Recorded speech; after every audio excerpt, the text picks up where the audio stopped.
I'm going to go into a little more in detail about each one of those things. Please keep in mind that when I talk about this stuff, I am by no means any kind of an expert. I'm not a doctor. Do not take what I say as gold because, this is simply my experience, the information that I've been able to obtain from my research and my experience. It does not mean that this is what you have. Just because you have the same symptoms or you think you have similar symptoms, it does not mean that you have the same thing as what I did. I just want to provide this information for you as a kickstart. It'll kind of kickstart you into being your own advocate, fighting for yourself. Do your own research. If you're having these problems, do your own research. Find this information out. Go to your doctor, and don't be ashamed, or don't be afraid. Don't think that they're going to get mad at you because you're walking in with information. If you have questions, if you have information that you've been able to come across, or you think you might have an idea of what might help you, bring it to their attention. Don't just sit there and go, I'm just going to let you do whatever you think. And then, because you're not going to accomplish anything for yourself doing it that way. You've really, really got to be an advocate for yourself. You've got to fight for yourself and your future family if you want to accomplish anything with this. But again, I'm not an expert. Don't take this stuff as gold. You need to really, really just kind of go, okay, I got the information, and then proceed with, finding your own information and apply maybe some of this information to your own. One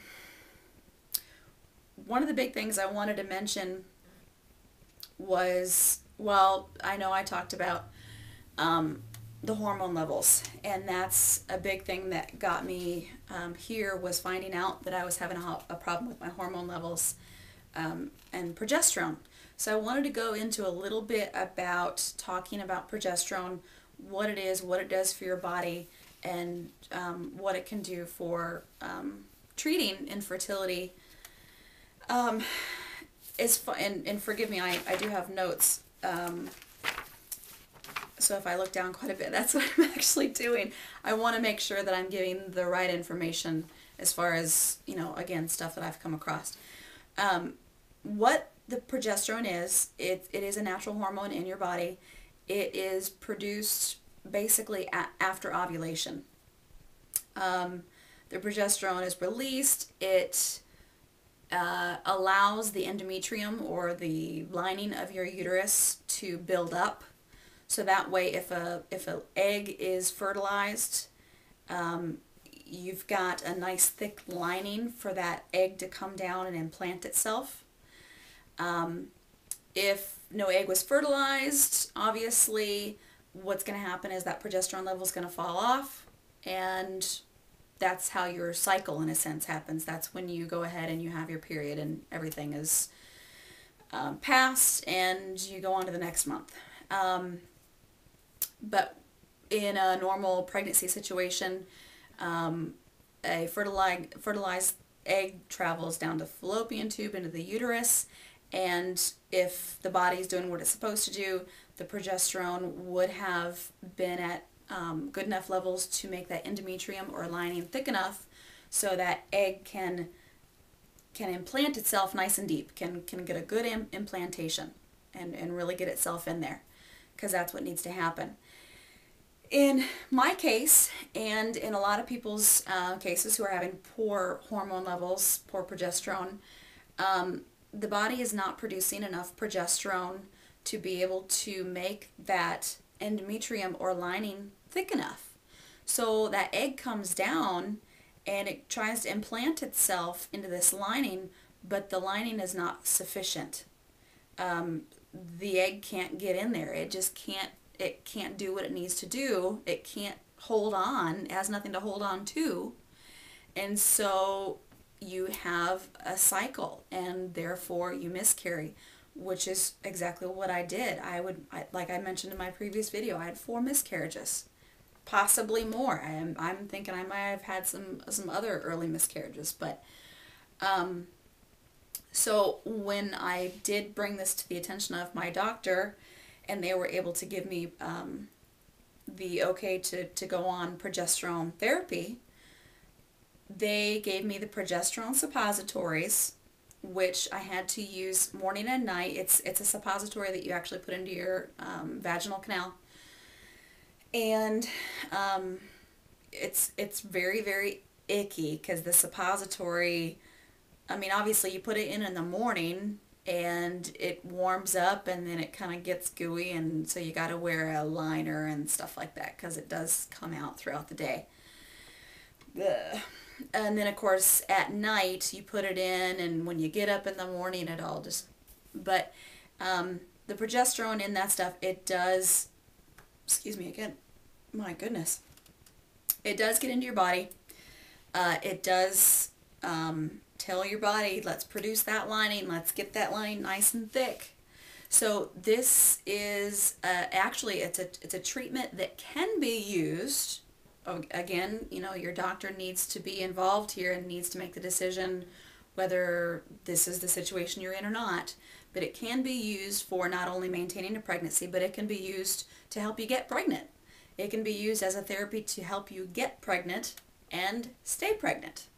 Because I don't know exactly how or when they'll put you on the progesterone, if they're using it as a therapy to get pregnant. At some point during your cycle, I don't know when they'll have you go on it, but it will, you know, build that lining up with the hopes that, you know, you and your partner are able to achieve that fertilized egg. It'll travel down and the lining will be there for it to implant.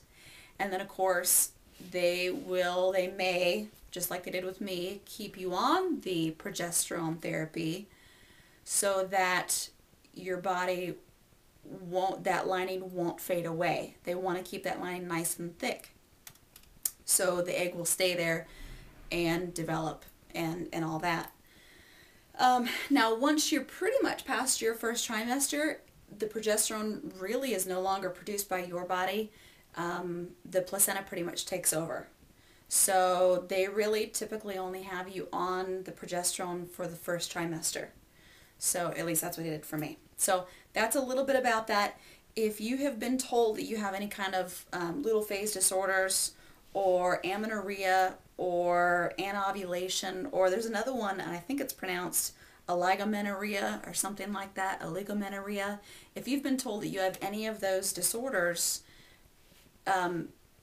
potentially a treatment for those disorders is progesterone.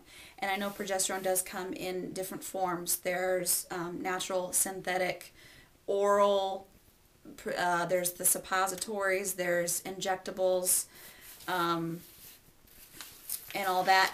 But one major thing I want to caution you ladies about, if you think that you're relating to my story in any way, I don't want you to diagnose yourself here.